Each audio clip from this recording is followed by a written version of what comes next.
going to say about ivory-billed woodpeckers and why they are listed as endangered and what could we do to save them.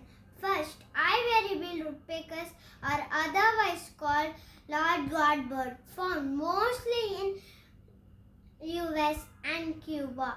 Factors like climatic change, water pollution, timber harvesting, competition with other invasive species, habitat destruction by deforestation. Habitat means home of animals.